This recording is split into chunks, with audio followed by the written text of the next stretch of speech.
Welcome to the Mysterious Universe podcast.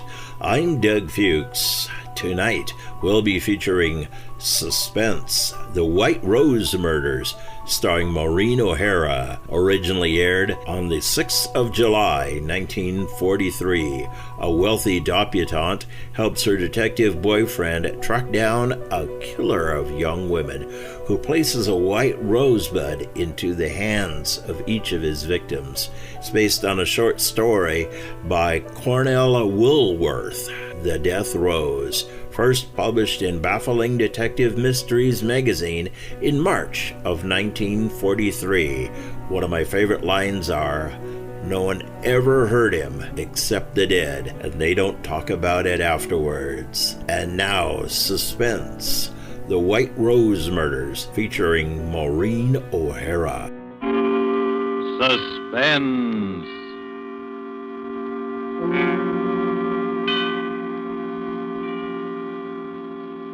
This is the Man in Black, here again to introduce Columbia's program, Suspense. Our star this evening is Miss Maureen O'Hara, whom you've seen rise to stardom in Hollywood within the short space of a year. Her performances in the 20th Century Fox production, How Green Was My Valley, then more recently in The Immortal Sergeant, and now currently in the RKO production, This Land Is Mine, have given her an enviable place in the ranks of America's new film favorites. Miss O'Hara makes her first appearance on our Suspense stage tonight as the heroine of A Study in Homicidal Mania, The White Rose Murders by Cornell Woolwich, which is tonight's tale of suspense. If you have been with us before, you will know that suspense is compounded of mystery and suspicion and dangerous adventure. In this series are tales calculated to intrigue you, to stir your nerves, to offer you a precarious situation and then withhold the solution until the last possible moment. And so it is with The White Rose Murders and the performance of Maureen O'Hara. We again hope to keep you in suspense.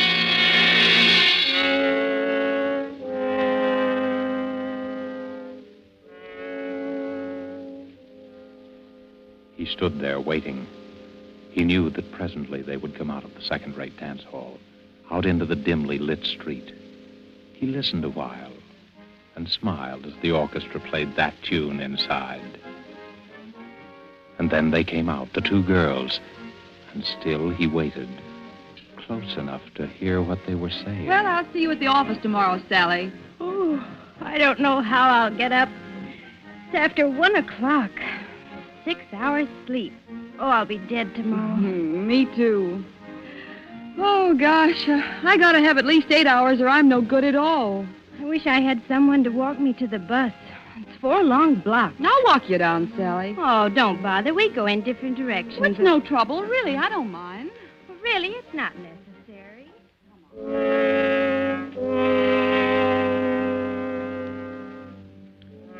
In the narrow alley that divides the dance hall from an ugly office building, he stood smiling. Just a little inside the alley, he stood stiffly against the wall, his head back, eyes closed, arms straight down, and in his left hand, a white rose. Well, all right then, Sally. Good night. Good night, Joan. See you in the morning. Dum, da, da, da, dum. Da, da, da, da, da, da, dum. Dee. Oh, I hope I don't have to wait long for the bus. Who are you? Keep away. Keep away from me. Let me go. Let me go. Oh.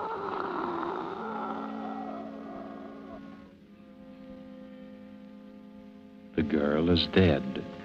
Tenderly, the figure straightens her hair and gently places the limp body on the ground. Then he opens her clenched fist, and carefully, so that the thorns will not bruise her flesh, he places in her hand the white rosebud.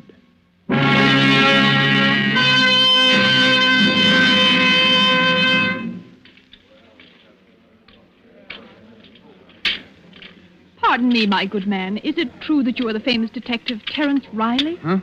Oh, Jenny, I didn't see you come in. Well, now that I'm here, how about offering to buy a cup of coffee for the girl you're going to marry? If you can ever get up enough nerve to ask her. Oh, it's no use, Jenny. I guess we better call it quits. I'm just a dick on the homicide squad, and that's all I'll ever be. And I'm a rich debutante. We don't belong together. Oh, you've been reading too many of those romantic stories, Terry. What is it this time? What's wrong? Yeah, they call him the White Rose Killer, and he's got to be caught. There's a general demotion coming on if he isn't, and that's all I need to get back into uniform. Oh, don't worry, darling. You always look good in blue. Yeah. Just to match the way I feel. Tell me more about the White Rose Killer. What's he like? That's the stumble. He could be anybody. No one's ever seen him except the dead, and they don't talk about it afterwards. Just slips out of the shadows and kills and then slips back again. How many has he murdered? 4. And he's not through yet. It's going to be one of those chain things if he's allowed to keep on. Are you sure it's always the same one? Yeah, that part of it we're sure of. It's the same touch, the same way of operating every time. How do you know that? Well, it's a rose. A white rosebud. A death rose. Puts it into each victim's hand after he kills her. Her? Yep. It's always a woman. A young woman between 19 and 23. What's behind it? Do you have any idea? Well, I'm not sure. But here's what I figured out. You know what a rose stands for. Symbolically, I mean. Why, yes, it's the flower of love. The white rose, the bud, has another meaning. Purity, loyalty, devotion, and especially it stands for a young girl. That's right. And that's about the way I see it. So maybe it's a double cross, committed against our murderer by some young girl whom he worshipped and who betrayed his faith in her. You ought to be a detective, not me. Thanks, darling. I've got a very fine teacher. Sweet. There's another thing. The murders were all committed near places where there was music, dance halls and cabarets and the like. There's a song that brings back the original shock that, gives him the final push over into the darkness. As far as we can figure out, it's the beer barrel polka. Well, how does he commit the murder? Is it always the same way? Always. Strangulation between the hands, with the thumb into the windpipe to keep his victims from crying out. But isn't there anything else you know about him? No, that's why it's so hopeless. He's insane, of course, but there's only this one phase to his insanity. Probably perfectly normal in appearance and behavior. You could pass him on the street and even know it. Well, it's only when he sees someone vaguely like the girl he loved and hears that song that the one defective wire in him is jangled and short circuit. But, Terry, the flowers, don't the flowers tell you? He must get them somewhere you could trace. Well, we don't know where he gets them. Maybe he steals them or... Terry, what if you were the one to get him? Well, it would mean a citation and a promotion. And then all the things that stand between us would disappear? We could get married? Well, the chances would be a lot better anyway. But what chance have I? Everyone in the department has been working their heads off for weeks and they've all failed. Uh-huh. Terry, what were the girls like? The ones he killed? Well, as I told you, they were all between 19 and 23. Their heights were pretty much the same, too. They're all tall girls, around 5 feet 6 or 7. A little taller than you. And all dark-haired. How did they wear their hair? Why, they... Say, what is this? Oh, nothing, darling. Just interested. How did they wear their hair? Well, from what I remember, they wore it sort of loose and curly down the back. I suppose each one had a resemblance to that long-dead love of his. That's probably it. Well, anyway, that's how the record stands. And we're all waiting for it to happen again. I see. Terry, I'd like to go home now. I shouldn't have told you all that stuff. I've given you the creeps. Oh, come on, Terry. Take me home.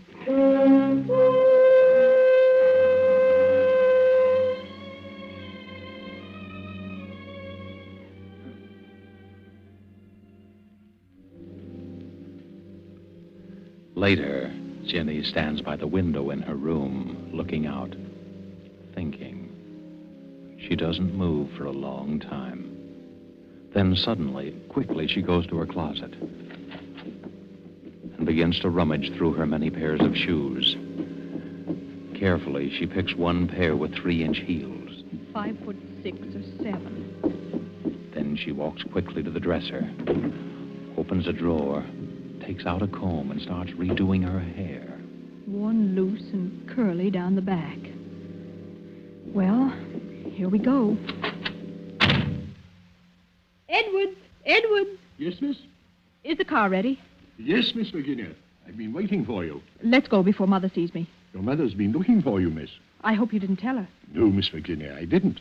Good. Come on, Edward. Where do you wish to go, Miss Virginia? The Starlight Dance Hall on Grove and 2nd Street. The Starlight, miss?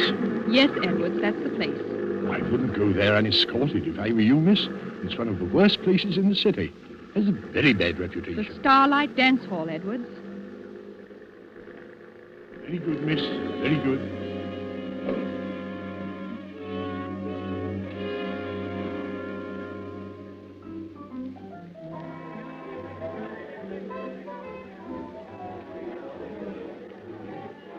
Ginny walks slowly around the low-lighted dance hall, trying to make herself conspicuous.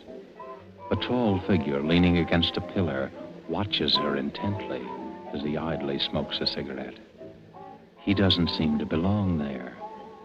His clothes don't have the nattiness of a dance lover. Ginny pauses not far from him. Deliberately, he throws his cigarette on the floor, steps on it, and slowly walks over to her.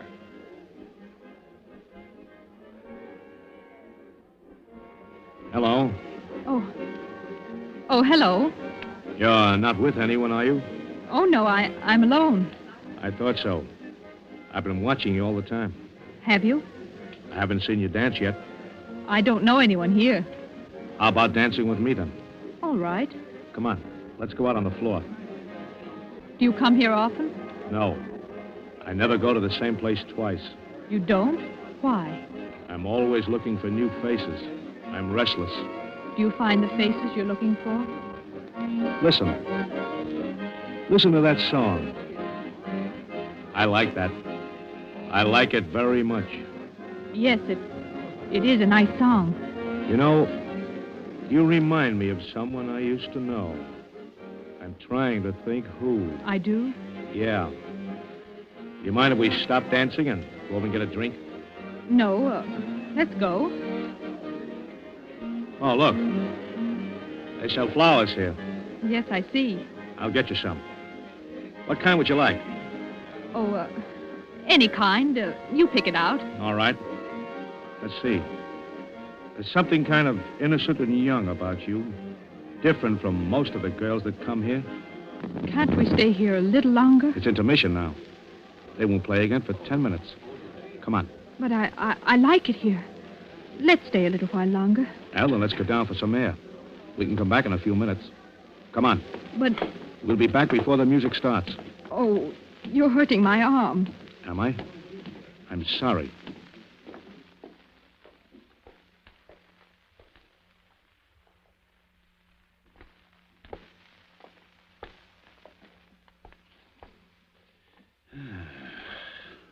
Fresh air smells good, doesn't it? It's so dark here. Let's go back. You're not scared, are you? Oh, no, it's Let's walk just down that I- this alley and back. Please. No, you Let me don't. go. Oh! Thanks. That's a lovely necklace, beautiful. Why, you're just a cheap Shut up. thief. All you wanted was my necklace. So long, beautiful. Look out. What's the matter? Behind you, look. Holy. She's dead. A girl. Murdered. With a white rosebud in her hand.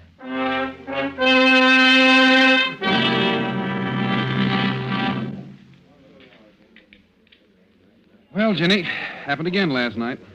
Just like the other times. A girl strangled in an alley and a white rose in her hand. Any news of the killer? No. He might just as well float through the air for all the trace he leaves. He must have bought the flower upstairs in the dance hall. He must have been there earlier, bought it, and saved it No, until... there was only one rose sold up there all night. And to a man who had a different girl with him. We had the flower girl at... How did you know that they sold flowers there? I didn't tell you. Well, I must have read it somewhere. You couldn't have. Wasn't in any of the papers. No details were given, just the statement that an unidentified body was found. Well, I just imagined that they'd sell flowers in a place like that. Well, I'm glad you don't go near those dance halls. Why, with this nut running around loose... Don't bother about that. We'd better catch this killer. And fast. Where do you get this we stuff? To hear you talk, you'd think that you were on the case, too. Wouldn't you think so? To hear me talk?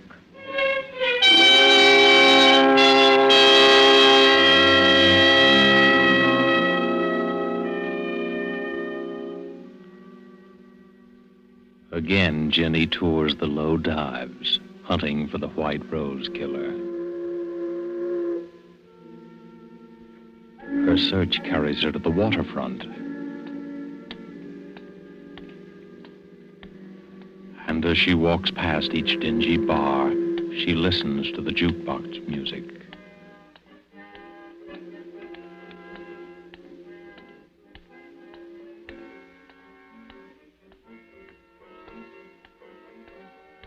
A little after midnight, she passes a dirty windowed saloon. The thin music catches her ear.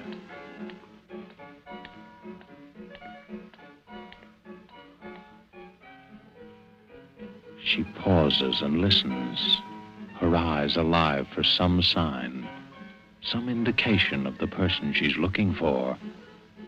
Then suddenly her body becomes rigid as her eyes fall upon a figure huddled in the shadows.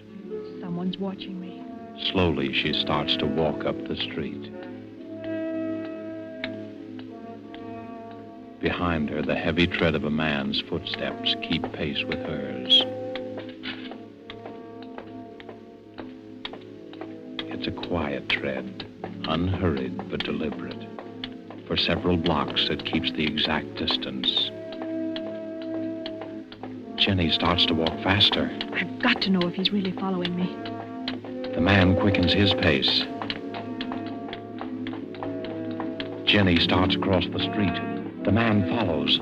She's sure now, sure that the man is following her. She fumbles for something in her purse. Her hand closes around a gun. If he tries anything, I'll shoot.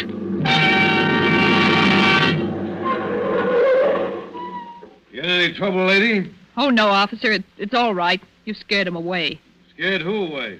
Oh, just a man who wanted to bring me flowers. That's all. Well, he brought you one anyhow, lady. What do you mean? Right there on the ground, right by your feet. A white rose.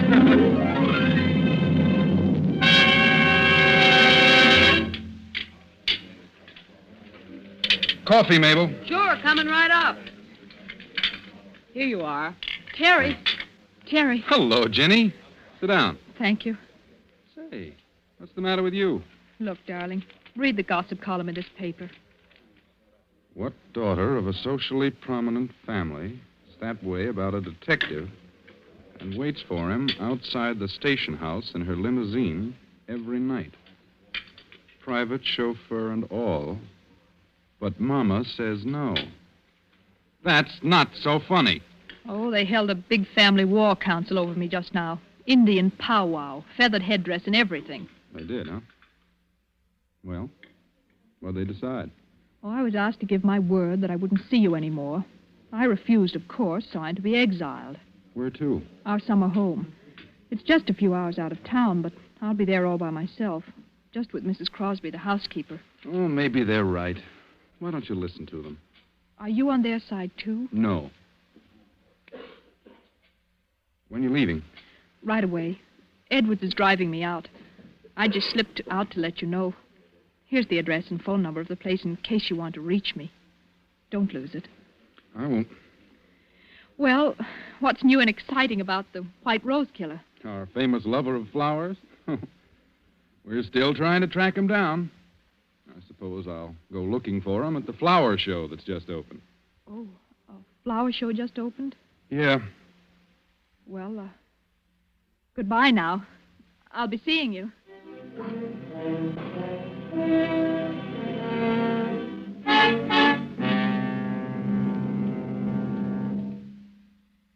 What floor is the flower show, please? Third floor, miss. 3, please.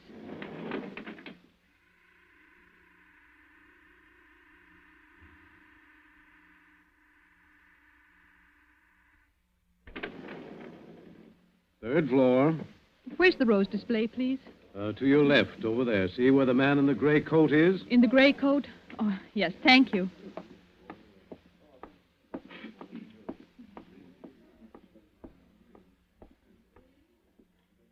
They are lovely, aren't they? Oh, you startled me. I'm sorry.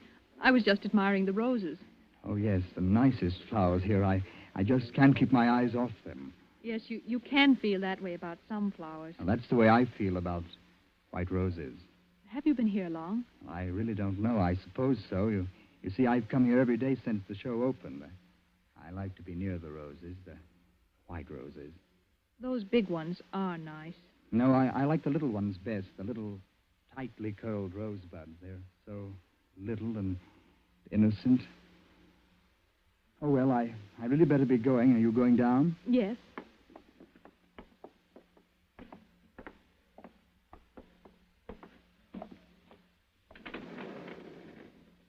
Down, please. Here, miss, I took a rose for you. Thank you. It's lovely.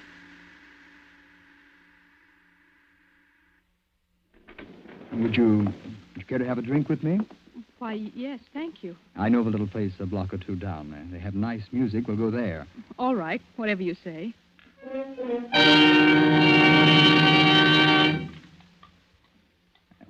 This is it. Where's the music? A nickel in the jukebox does it. Any special song you'd like? No, go ahead and pick one. Okay. There we are.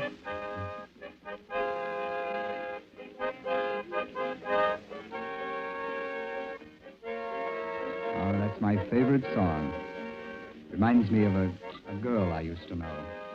Oh, excuse me, I want to powder my nose. I'll be right back. Do you mind? No, of course not.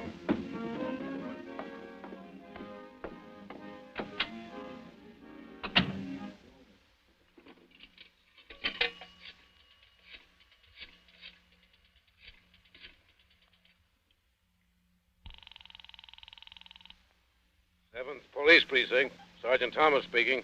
Hello, is Terry Riley there? Just a moment, I'll see. Please hurry, it's important. No, sorry, miss. Terry Riley's not here just now. Oh, will you tell him that I can't keep that date with him. Goodbye. Do you always go to the phone booth when you want to powder your nose? Why, I had to make a call. Uh-huh. Well, I'm afraid I'll have to leave you. Oh, wait, let me come with you. I'm sorry, miss, but I've got other things to do. Oh. What's the matter? That car, someone that knows me. Let's get away from here. That's just what I'm going to do. So long, lady. Wait, please don't go. Miss Virginia. Miss Virginia. I'm sorry, Miss Virginia, but I must speak to you for a minute. Oh, Edwards, what do you want? I'm sorry, miss. You'd better come with me at once. I've been looking for you everywhere. Your mother's been taken seriously ill. Mother? Where is she? She's out at the country place, miss. I drove her there shortly before dinner. She wanted to pay you a surprise visit. Oh. I believe the shock of not finding you there upset her, miss. Is she very bad? She had the doctor with her when I left. Mrs. Crosby has gone away for the day. Your mother needs you, miss. Well, let's go. Hurry, Edwards, please. Right, miss.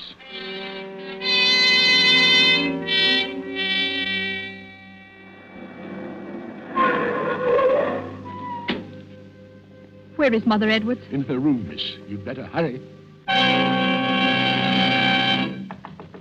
Mother? Mother? It's Ginny. Is the doctor in there with you? Mother? Why, there's no one here. The room's empty. The bed hasn't been touched.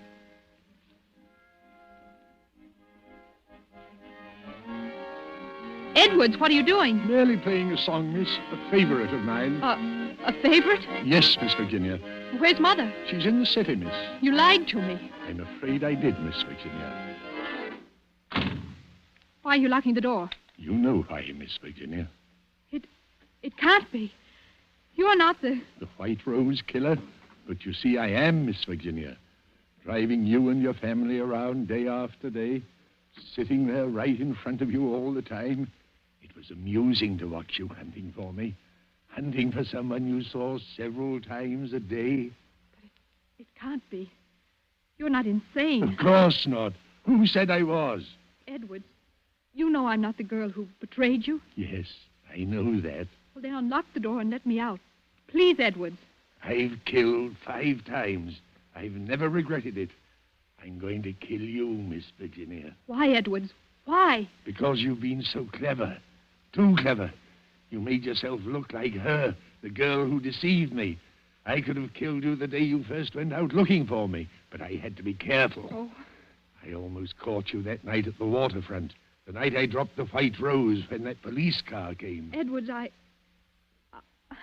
I've never done you any harm. Your sweetheart, Terry. He loves you, doesn't he? Yes. That's good. Because now you won't be able to deceive him like my girl deceived me. Keep away, Edwards. Keep away or I'll... You thought you'd use your gun, eh? Well, don't think I was fool enough to overlook that. I took your gun out of your purse. It won't do you any good to kill me, Edwards. I didn't have anything to do with it. No, and you're not going to have a chance to break another man's heart like she broke mine. Jenny, where are you? Terry! It won't do you any good to call to him. He can't get in here without breaking down the door. Keep away from me. Terry! It'll be too late then, because I'm going to kill you now. Jenny, where are Terry! Just let me get my hands on that pretty white throat. Oh, keep away. Keep away from me. Terry! Stop! Jenny, are you all right? Yes, Terry, I'm all right. Oh, take it easy. Here, sit down. Oh, Terry, I was so scared. There was nobody here but Edwards and I. How did you know where I was? Oh, it was simple. You were supposed to meet me at the coffee shop. You never broke an appointment, and when you didn't show up, I called the number you gave me. You told me the housekeeper was here all the time, and when there was no answer, I got suspicious and came down. Besides, when I got a message down at headquarters that you had to break a date with me, I knew something was wrong. Are you sure you're all right? Yes, I'm,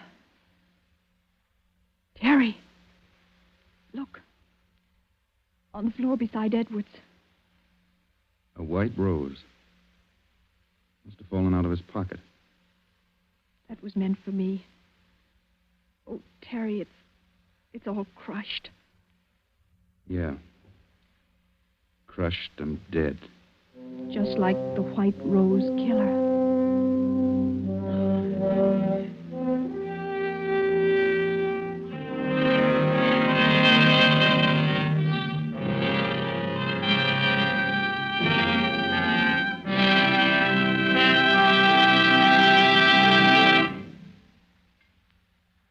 And so closes The White Rose Murders, starring Maureen O'Hara.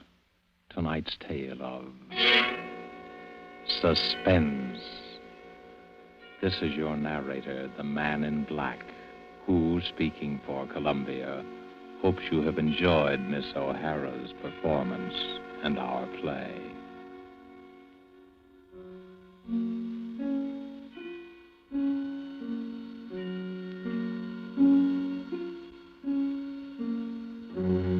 Next week, because of a special broadcast of the All-Star baseball game, Suspense will not be heard. But again the following week, we will be back with another play on this series and more of your Hollywood favorites. The producer of these broadcasts is William Spear, who, with Ted Bliss, the director, Bernard Herrmann and Lucien Marowik, conductor and composer, and Cornell Woolwich, the author, collaborated on tonight's Suspense.